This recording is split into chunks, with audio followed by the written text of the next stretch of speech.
বন্দে পুরুষোত্তম পরম প্রেমময় শ্রী শ্রী ঠাকুর অনুকূল চন্দ্রের বাণী সর্বজনের কাছে পৌঁছে দেওয়ার এক বিনীত প্রয়াস। ঠাকুরের গ্রন্থসমূহ আমরা অডিও আকারে পরিবেশন করছি, যাতে প্রত্যেকে সহজেই শ্রবণ করে তার অমৃত বাণীতে সিক্ত হতে পারেন।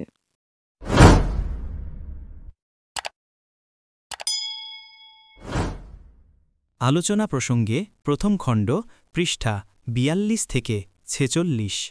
১৫ই মাঘ ১৩৪৬, সোমবার, ইং ২৯/১/১৯৪০। বেলা প্রায় গোটা দশেকের সময় শ্রী শ্রী ঠাকুর বাবলাতলায় ফিলেন্থ্রপি অফিসে বসে আছেন। পাশে দাঁড়িয়ে কেষ্টদা, ভট্টাচার্য একজনের সঙ্গে সমাধি সম্বন্ধে আলোচনা করছেন। শ্রী শ্রী ঠাকুর সেই কথা শুনে বললেন, সমাধি হল ইন্টিগ্রেটেড সলিউশনের পর যে অবস্থাটা হয় তাই। মানুষ মনে করে সমাধি হলে মানুষ বুঝি আচ্ছন্ন হয়ে পড়ে, কিন্তু তা নয়।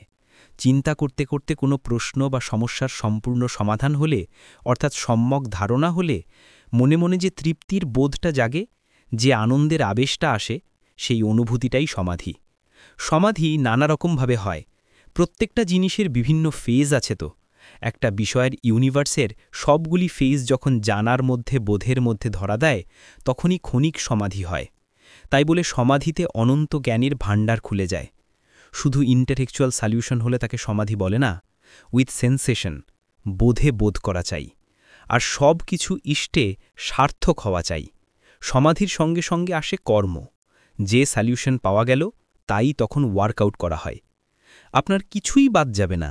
যদি বেশ্যাবাড়ি যেয়ে থাকেন, পেন্সিল ছুঁড়ে থাকেন বা কুল খেয়ে থাকেন, সব কিছু থাকবে, উইথ মিনিং হাজির হবে। আপনার ইউনিভার্সে যা আছে, আপনার মতো করে সব কিছু জানতে হবে ইষ্টস্বার্থ প্রতিষ্ঠার জন্য। মানুষ মাত্রের মধ্যে রয়েছে নিরতিশয় সর্বজ্ঞত্ব বীজ। সে যার সংস্পর্শেই আসুক না কেন, তা সে জানতে পারে। আমি এত কথা বলি কি করে? শব্দ রিয়ালাইজড ফ্যাক্টসের ওপর বেস্ট। আর যতভাবে যত কথাই আমি বলি না, আমি বলি কিন্তু এক কথাই। রামকৃষ্ণদেব বলেছিলেন, এখন সব জ্ঞান দিচ্ছি না। তিনি ক্লোজড, অর্থাৎ অপ্রকাশিত রেখেছিলেন কিছু, কিন্তু আমি সব ডিসক্লোজ করে দিচ্ছি। সব যে দিয়ে গেলাম পরিষ্কার করে, তাও মানুষ আপনাদের কাছে না আসলে বুঝতে পারবে না। আপনারা হবেন কত মানুষের জীবন দেনেওয়ালা। আপনারা যারা অচ্যুত নিষ্ঠা ও আনুগত্য নিয়ে আমার সঙ্গে অ্যাক্টিভলি কাজ করছেন, তারা হলেন future গুরুজ and saviours of humanity. নিয়ন্ত্রণ, সামঞ্জস্য, সমাধান কি, সেই বিষয়ে শ্রী শ্রী ঠাকুর বললেন। ধরুন, কলকাতার বাড়ির জন্য ১.৫ লাখ টাকা তুলতে হবে। আপনি ভাবলেন ৫০০ লোকের কাছ থেকে টাকা তুলবেন। এটা হলো নিয়ন্ত্রণ। তারপর ঠিক করলেন প্রত্যেকের কাছ থেকে ২৫০ টাকা করে নেবেন। সেটা হলো সামঞ্জস্য। তারপর কেমন করে এই টাকা তোলা যায়, সে ফন্দিটা আপনি চিন্তা করে এঁটে ফেললেন। সেটা হলো আপনার সমাধান। মামপেত্য কৌন্তেয় পুনর্জন্ম ন বিদ্যতে গীতার এই প্রসঙ্গে বললেন, স্মৃতিবাহী চেতনা থাকলে মৃত্যুও মৃত্যু নয়, পুনর্জন্মও পুনর্জন্ম নয়। অন্যান্য কথাবার্তার পর কেষ্টদা একজনের ব্যবসা জীবনের উন্নতির ইতিবৃত্ত শ্রী শ্রী ঠাকুরকে বললেন। শ্রী শ্রী ঠাকুর শুনে বললেন, স্বস্তিয়ানির একটি প্রিন্সিপল ওর মধ্যে আছে। যে যেখান থেকে ইভলভ করুক না কেন, আসতে হবে এখানে। স্বস্তিয়ানির ৫টি নীতি অল্প বিস্তর যাদের চরিত্রগত, তাদের আর উন্নতির ভাবনা ভাবতে হবে না। ২১শে মাঘ ১৩৪৬, রবিবার, ইং ৪/২/১৯৪০। বিকালে অনেকে শ্রী শ্রী ঠাকুরের সামনে খড়ের ঘরে বসে আছেন। শ্রী শ্রী ঠাকুর একটি দাদাকে লক্ষ্য করে বললেন, আমি ওকে বলছিলাম যে আমার যার ওপরে ঝোঁক পড়ে, তাকে আমার মতো করে নিতে না পারলে শান্তি পাই না। গালাগালি করে, মেরে কেটে, যেমন করে হোক তাকে অতটা দেখতে চাই। এ যে সহ্য করতে পারে না, সে কিন্তু আর পারল না। রামদাস স্বামী শিবাজির ওপর কি কঠোর ছিলেন। শিবাজি কিন্তু রামদাসের শাসন মাথা পেতে নিত। এমন রোগ থাকা চাই যে সবাইকে ইষ্টানত না করা পর্যন্ত ক্ষান্ত হব না। এতে হয় চরম দুঃখ, না হয় উন্নতির উন্নত শিখর। টান যার যত নিভাজ, সংকল্প তার তত পাকা। ২২শে মাঘ ১৩৪৬, সোমবার, ইং ৫/২/১৯৪০। সকালে বাঁধের ধারে খড়ের ঘরে শ্রী শ্রী ঠাকুর স্ফূর্তিযুক্ত হয়ে আলাপ আলোচনা করছেন।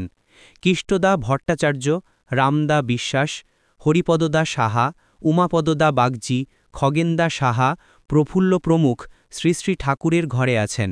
শ্রী শ্রী ঠাকুর বললেন, ঋত্বিক অধৈর্যদের পক্ষে মাসিক ২-৪০০ টাকা প্রীতি অবদান পাওয়া কঠিন ব্যাপার কিছু নয়।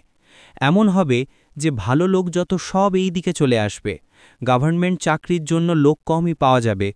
একটা সাব ডেপুটির চাকরির চেয়ে যাজকের কাজ সব দিক থেকে লাভজনক। প্রত্যেক ঋত্বিকের সঙ্গে আবার তার স্টাফ কর্মচারী থাকবে, ডাক্তার থাকবে, ইঞ্জিনিয়ার থাকবে, এগ্রিকালচারিস্ট থাকবে, সায়েন্টিস্ট থাকবে। হয়তো এক জায়গায় বৃষ্টি হচ্ছে না, অমনি ঋত্বিকের মাথায় টনক নড়ে যাবে, তার দল রিসার্চ শুরু করে দেবে। এরা সর্বভাবে সার্ভিস দেবে। স্বরাজ স্বরাজ করে এমনভাবে চললে মুভমেন্ট না করেই স্বরাজ এসে যাবে। কোনটা ভালো কোনটা সুবিধেজনক লোকে আপনা থেকেই বুঝতে পারবে। তখন একটা ডিস্ট্রিক্ট ম্যাজিস্ট্রেট কোনো কিছু করতে গেলে ঋত্বিকদের পরামর্শ না নিয়ে করতে পারবে না। তারা নিজেরাই টের পাবে যে তারা বা কতটুকু কার্যক্ষম এবং এরা বা কতখানি।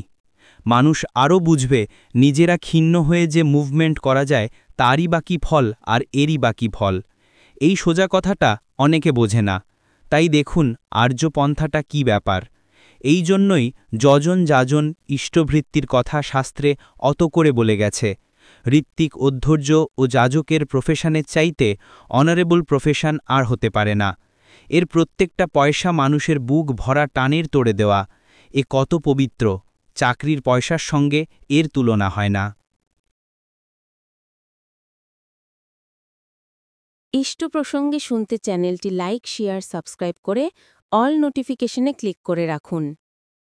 ২৪শে মাঘ ১৩৪৬ বুধবার, ইংরেজি ৭/২/১৯৪০। বাঁধের ধারে তাশুতে বসে শ্রী শ্রী ঠাকুর এক মৌলবী সাহেবের সঙ্গে বিকেলে আলাপ করছিলেন। পূর্ববর্তী ও পরবর্তীদের কথা রসুল কত করে বলে গেছেন, এমনকি বলেছেন শুনেছি এত প্রফেট অর্থাৎ প্রেরিত পুরুষ আসবেন যাদের সবার নাম দেওয়া সম্ভব নয়। এও নাকি বলেছেন যে প্রেরিত পুরুষদের মধ্যে প্রভেদ করে এবং একজনকে ছোট করে আরেকজনকে বড় করতে চায় সেই কাফের। বাপের হয়তো ৫ ছেলে আছে, তাদের একজনকে বাপের ছেলে বলে সম্মান দিলে অন্যদের তার ছেলে বলে স্বীকার করলে না, এতে বাপকেই কি খাটো করা হলো না? পৌত্রের মধ্যে যদি ঠাকুরদাকে দেখতে না পেলে তবে ঠাকুরদাকেই দেখা হয়নি। পৌত্রের মধ্যে ঠাকুরদা আছেন, পরবর্তীর মধ্যেও পূর্ববর্তী আছেনই। টিকা টিপ্পণী সর্বনাশ করে, সোজা কথাটা ঘুরিয়ে বাঁকা করে ফেলে। আদত জিনিসটা বোঝা যায়, সেখানে কোনো গরমিল নেই। ব্যাখ্যার কেদানিতেই গণ্ডগোলের সৃষ্টি হয়। একদল আছে তারা খোদাকে মানে কিন্তু রসুলকে মানে না, এমন অসম্ভব কথা মানুষ কয়। হজরত রসুল, হজরত ঈসা, হজরত বুদ্ধের মধ্যেও অনেকে আবার পার্থক্য করে, এর চেয়ে ভুল আর নেই। রাত্রিতে শ্রী শ্রী ঠাকুর বললেন, বাংলায় যে কয়টা ডিভিশন বা বিভাগ আছে সেই কটা ইউনিভার্সিটি অর্থাৎ বিশ্ববিদ্যালয় হওয়া দরকার।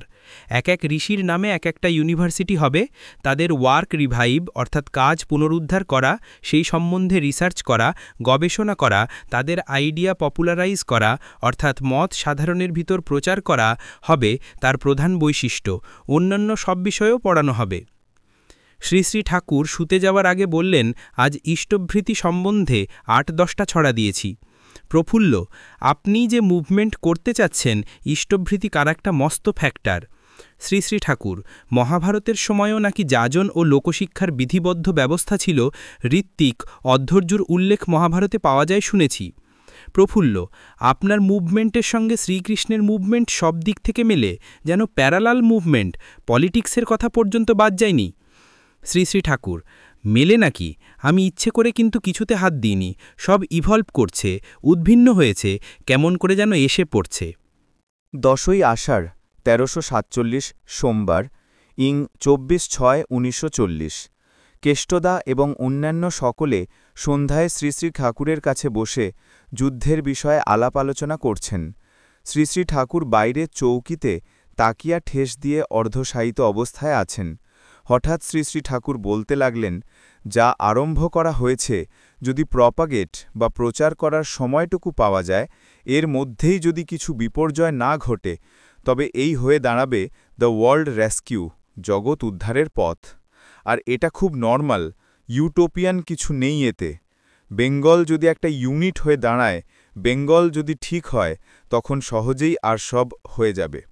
ভারত এক লহমাতেই জগতের গুরু হতে পারে। এরপর শ্রী শ্রী ঠাকুর তামাক খেতে খেতে কথাবার্তা বলছেন, এমন সময় দূর থেকে শ্রীয়ত হেমচৌধুরীকে দেখা মাত্র চকিতে নল ছেড়ে দিয়ে উঠে দাঁড়িয়ে তাকে দাদা বলে পরম সমাদরে অভ্যর্থনা করে বসালেন। তিনি একখানা চেয়ারে বসার পর নিজে বসলেন। পরবর্তী ইষ্ট প্রসঙ্গে শুনতে নেক্সট বোতাম চাপুন ও নিচের ডেসক্রিপশন ফলো করুন। চ্যানেলটি ভালো লাগলে লাইক করুন। চ্যানেলটি সাবস্ক্রাইব করে রাখুন পরবর্তী অধ্যায় শোনার জন্য। জয় গুরু।